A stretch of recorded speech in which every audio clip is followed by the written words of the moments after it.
శ్రీరంగ నీతులు కానీ సొచ్చేవి అవేవో గుడిసెలో అన్నట్టుగా ఉంటుంది మన ఏబిఎన్ ఆంధ్రజ్యోతిలో జర్నలిస్టుగా చెప్పుకునే వెంకటకృష్ణ గారి మాటల పరిస్థితి. ఆయన ఒక మామూలు జర్నలిస్టులుగా ఎందరినో బతిమలాడి బామాలి బతికిన రోజులు మర్చిపోయి ఇప్పుడు టాప్ పొజిషన్ లో ఉన్నాడని ఎవరి మీద పడితే వారి మీద పడిపోయి నోటికొచ్చినట్టు మాట్లాడుతున్నారన్న ఆరోపణలున్నాయి. ఏపీలో కూటమి అధికారంలోకి రావడంతో పట్టపగ్గా లేకుండా పోయాయి.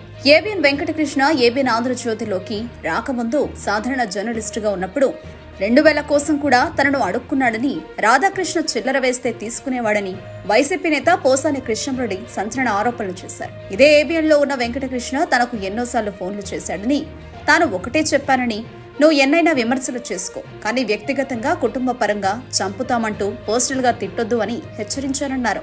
దీనికి వెంకటకృష్ణ ఇలా మాట్లాడితే నా పెళ్లాం బిడ్డలు కూడా బాగా తిట్టారన్నా అంటూ తన వద్ద ఆవేదన చెందాడని పోసాని బయటపెట్టాడు. నీకు చీము నెత్తురు లేదని, రాధాకృష్ణ వద్ద చిల్లర కోసం ఇలాంటి చిల్లర పనులు చేస్తున్నాడని పోసాని విమర్శలు గుప్పించారు. ప్రస్తుతం వెంకటకృష్ణ గురించి పోసాని మాట్లాడిన ఆ వీడియో వైరల్ అవుతోంది.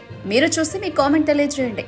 ఇదే వెంకటకృష్ణ అనేవాడు నాకు ఎన్నిసార్లు ఫోన్ చేసింది. నేను అన్నాను, ఏమైనా నువ్వు విమర్శించండి, వ్యక్తిగతంగా గాని కుటుంబాన్ని గురించి గాని చంపుతాలు ఇట్లాంటి మాట్లాడితే దానికి డబల్ ఉంటాయి అని వాడికి చెప్పుకొచ్చి వాడు అన్నా నాకు కూడా అన్నా నన్ను కూడా మాట్లాడుతుంటే నా అమ్మ నా పెళ్ళాం బిడ్డలు కూడా బలి తిట్టారన్న చండాలకు తిట్టారన్నా. ఎందుకు నోరు మూసుకున్నావు రా సన్నాసి, నీకు చెవు లేదు, నీకు నెత్తురు లేదు. రాధాకృష్ణ చిల్లర పడేస్తాడు. ఆ చిల్లరి రాదన్నా రాదన్నా రాదన్నా ఇంకొద్ది చిల్లర మొన్నే మా పెళ్ళాం బిడ్డలు బాగా తిట్టారన్నా ఇంకొక 2000 అన్నా.